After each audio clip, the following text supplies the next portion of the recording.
లావణ్యకి లావణ్యను అలా చూపించిన దానికి లావణ్య మీద అలాగే ఉంటుంది. కానీ లావణ్య నమ్మింది కోర్టుని. కోర్టు ఏం చెప్పిందంటే హైకోర్టుకి వెళ్తే హైకోర్టు అమ్మా నువ్వు నీ మొగుడు ఎక్కడున్నాడో అక్కడికి వెళ్ళాలి తప్ప నీ మొగుడున్న ఇంట్లో ఉండడానికి నువ్వు కుదరదు. మొగుడు అమ్మేసిన తర్వాత అదే ఇల్లు నీదన్నాను కుదరదు. ఆ జడ్జిమెంట్ నేను మీకు ఇప్పుడే చదివిపిస్తాను. హైకోర్టుకి వెళ్ళింది జస్ట్ ఇప్పుడు 17 రోజులు 4 రోజులు టైం చెప్తుంది కదా. లావణ్య వెళ్ళొచ్చు కానీ లావణ్య ఆ ఇంట్లో నుంచి బలవంతంగా బయటకు పంపించే ఆయన జడ్జి గారు హైకోర్టు జడ్జి గారి దగ్గరికి వెళ్ళి ఇదే అడిగితే సార్ నన్ను బలవంతంగా ఆ ఇంట్లో ఉండేట్టు నాకు మీరు పోలీస్ ప్రొటెక్షన్ కల్పిస్తే నేను వెళ్ళి ఆ ఇంట్లో ఉంటానంటే అమ్మా ఆ ఇంటికి సంబంధించి నీ దగ్గర ఏమైనా డాక్యుమెంట్ ఉందా కో ఓనర్ గా కానీ అంటే లేదు రాజ్తరుణ్ పెళ్ళాను అంటే రాజ్తరుణ్ పెళ్ళాం అయితే రాజ్తరుణ్ ఎక్కడ ఉంటే అక్కడ ఉండమ్మా. రాజ్తరుణ్ అసలు రాజ్తరుణ్ పెళ్ళాం ఉండడానికి నీ దగ్గర ఏమైనా డాక్యుమెంట్ ఉందా పాన్ కార్డ్ కానీ అది లేదు. పోనీ ఇంటికి సంబంధించి నీ దగ్గర ఏమైనా డాక్యుమెంట్ ఉందా అంటే అది లేదు. సో నువ్వు బలవంతంగా ఇంట్లో అన్ని ఉన్నాయండి. మీకేం కావాలి చెప్పండి. రాజ్ తరుణ్ మీ భర్త అంటానికి ఒక ప్రూఫ్ ఏమైనా ఉందా? అది మేము కోర్టులో సబ్మిట్ చేసాం కదా. ఏం అదే మేము తెలుసుకోవచ్చు. అది కోర్టులో సబ్మిట్ ఇప్పుడు కేసు ఏంటిదండి? లావణ్య ఇల్లు ఖాళీ చేసిందా అక్రమంగా? అక్కడి నుంచి అబద్ధం స్టార్ట్ అయింది. అంటే దీంట్లో చాలా ఇన్వాల్వ్ అయి ఉన్నాయి కాబట్టి జనాలకు కూడా కొన్ని తెలియాలి కాబట్టి అక్కడ హైకోర్టు లావణ్యం వెంటనే ఖాళీ చేయించమని చెప్పిందా? అసలు హైకోర్టు ఈ కేసుని అడ్మిట్ చేసుకోవాలి సివిల్ కోర్టులో వేసుకోవడం చెప్పింది. మీకు అది చూపిస్తే వన్ లాస్ట్ క్వశ్చన్ అంత న్యాయంగా కొన్న సుశీల్ అగస్టిన్, అంకిత్ గౌడ్ వీళ్ళందరూ అంత న్యాయంగా అమ్మిన రాజ్ తరుణ్ వాళ్ళు కోర్టులో ఒక్క ఆర్డర్ వేసుకోలేకపోయారు ఎవిక్షన్ ఆర్డర్. అదే అడుగుతుంటా. ఆ ఆర్డర్ వేసుకొని మిమ్మల్ని వెకేట్ చేయించుంటే ప్రాపర్ గా వెకేట్ చేయించినట్టుగా ఉండేది. ఎందుకు ఆర్డర్ వేసుకోలేదు? ఏం చేశారు ఆ రోజు రాత్రి? ఏం జరిగింది అసలు? మిమ్మల్ని ఎలా వెకేట్ చేయించారు? అసలు ఆర్డర్ ఎందుకు వేసుకోలేదండి? వాళ్ళు ఆర్డర్ ఎందుకు వేసుకోలేదు? ఓకే అడుగుదాం. మీరు సుశీల్ ఎప్పుడైనా మాట్లాడారా? మీరు సుశీల్ కి మీకు సంబంధం లేదా?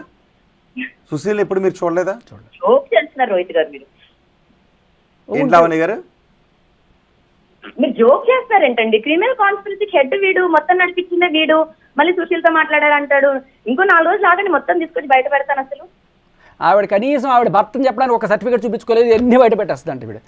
అంటే ఓకే రాజ్ తరుణ్కి లావణ్కి ఏ సంబంధం లేకుండానే అన్ని ఇయర్స్ నుంచి రాజ్ తరుణ్ ఇంట్లో ఉంటుంటే రాజ్ తరుణ్ రెంట్ కూడా తీసుకోకుండా ఊరుకునే రాజ్ తరుణ్ రాజ్ తరుణ్ ఎంతవరకు బయటకు వచ్చిన రాజ్ తరుణ్ ఎంతవరకు బయటకు వచ్చిన అలా కాదు. ఏది నిప్పు అయితే లేకుండా లేదు, నిప్పు లేకుండా పొగరాదు. రాజ్ తరుణ్ ఎంతవరకు బయటకు వచ్చి నాకు లావణ్యకు సంబంధం లేదు, నా ఇంట్లో ఎందుకుంటుందని ఒక్క మాట కూడా రాజ్ తరుణ్ ఎందుకు అనలేదు? రాజ్ తరుణ్ చెప్పక్కల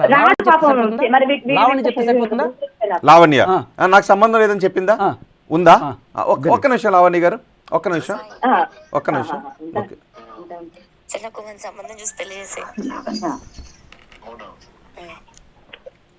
ఒకసారి ఫస్ట్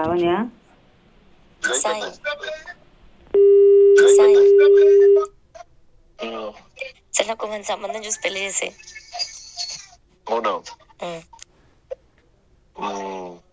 ఇది మన హీరో అయితే ఒకళ్ళు ఉన్నారు, రియల్ జంపల్ సినిమాస్. సాయి మంచిగా ఉండదు సాయి. నువ్వు కూడా ఇప్పుడు ఎందుకు అట్లా మాట్లాడుతావు ప్రతిసారి?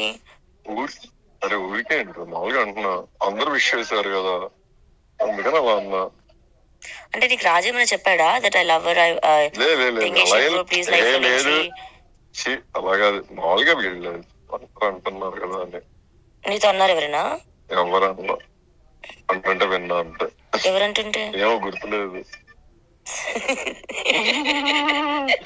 ఏమో నాకు గుర్తులేదు. నేను ఇంకో అబ్బాయిని చేసుకుని ఇదే ఇంట్లో ఇలాగే ఉంటా, రాజు ఇంకో అమ్మాయిని చేసుకుంటాడు. చూసి పెట్టుకోండి రాజుకి కూడా అదే జరుగుద్ది. అప్పుడు కానీ అందరూ మూసుకొని కూర్చుంటారు. సరేలే మన సంబంధం చేసి పెళ్లి చేయి. అదే చూస్తాను. ఇద్దరుగా ఆ ఇంట్లో ఉన్నంత మాత్రాన అందరూ నోరు మూసుకొని కూర్చుంటారు. అందరు ఇట్లా మాట్లాడుతున్నారు. పెళ్లి చేసుకుంటావా సాయి? నన్ను చేసుకోవచ్చు కదా. అయిపోయింది ఒకసారి జీవితం మళ్ళీ అడిగి. రెండో పెళ్లి లేదా నీ జాతకంలో? చూపించుకున్నావు అయితే? డౌట్ తో చూపించారు. ఇప్పటికి అదే గేమ్. రాజ్ తరుణ్ వెళ్ళిపోయాడా, మస్తాన్ సాయి ఉన్నాడా, నేను అది మాట్లాడుకున్నానా? సరే, లక్ష్మి. నేను మస్తాన్ సాయిని ఇప్పుడు ఆ కాల్ మాట్లాడడం వల్ల నన్ను అక్రమంగా ఇల్లు ఖాళీ చేయించొచ్చా? రాజ్ తరుణ్ ఆవిడ భర్త కాదు ఎందుకు? అంటే కాదు లావణ్య గారు, అక్కడే ఉంటుంది. ఇక్కడ మీరు ఇక్కడ మీ వైపు నుంచి ఒక కాన్స్పిరసీ ఉంది అన్న దాన్ని ఎస్టాబ్లిష్ చేస్తున్నారు.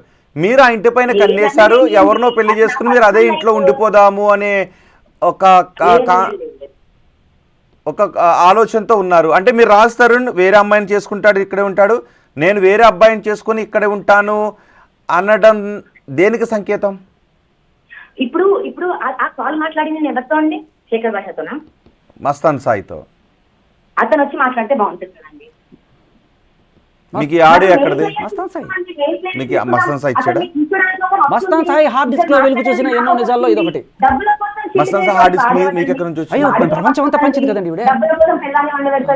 తనకి అగేనెస్ట్ గా ఉన్న ఆడియో అవన్నీ delete చేసి పెట్టండి. లావణ్య ఎందుకు ఈ audio Lavanya Mastan Sai hard disk sir, ప్రతిదానికి మస్తాన్ సాయి హార్డ్ డిస్కే. మీరు మాట్లాడుకుంటా, మీరు ఆ రోజు జరిగిన ఇప్పుడు మీకు ఇంత అర్థమయ్యి కూడా చాలా క్లియర్ కట్ గా ఒక ఇంట్లో ఇద్దరు ఉన్నారు, ఆయన పై ఫ్లోర్ లో ఈవిడ కింద ఫ్లోర్ లో ఉన్నారు. కేసు వరకు మాట్లాడమను. మస్తాన్ సాయి గురించి తెలిసిందే కదా ప్రపంచం అంతా. ఎవరు మాట్లాడుతున్నారు? మీరు విషయాలు ఎందుకు?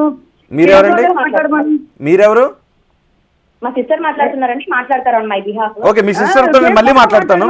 మీ సిస్టర్ పేరేంటి? ప్రపంచం తెలీదా? ప్రపంచానికి ఏమైనా ఈ రోజు గొప్పగా తెలుసా? ఏమైనా అయిపోయింది కదా, అడిగిపోయింది రికార్డు. కేసు గురించి వీళ్ళని ఎంత దారుణంగా కొట్టారు.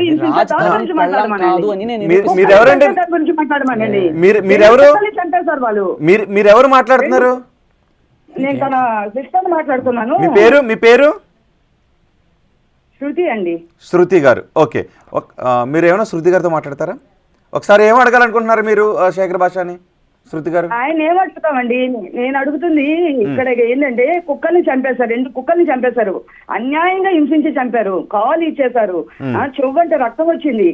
ఆ రోజు రావణ్య చేతిలో గేటు తీసేటప్పుడు చూడండి, సీసీ ఫుటేజ్ లో ఎంత హ్యాపీగా ఉంది. అది నెక్స్ట్ డే చనిపోయింది ఆ డాగుని పెట్టుకొని మీరు బయటకు వెళ్తే డాగ్స్ ఇస్తామని వీళ్ళు కొట్టి గేట్ వరకు కొట్టుకుంటూ వచ్చి డాగ్స్ ఇస్తామని చెప్పి ఆ మణికంఠ అనేవాడు వీళ్ళు బయటకు పంపించి కొట్టుకుంటూ బీర్ బాటిల్తో బెల్ట్లతో వాళ్ళ డాడీని అయితే గుండెల మీద తంతే.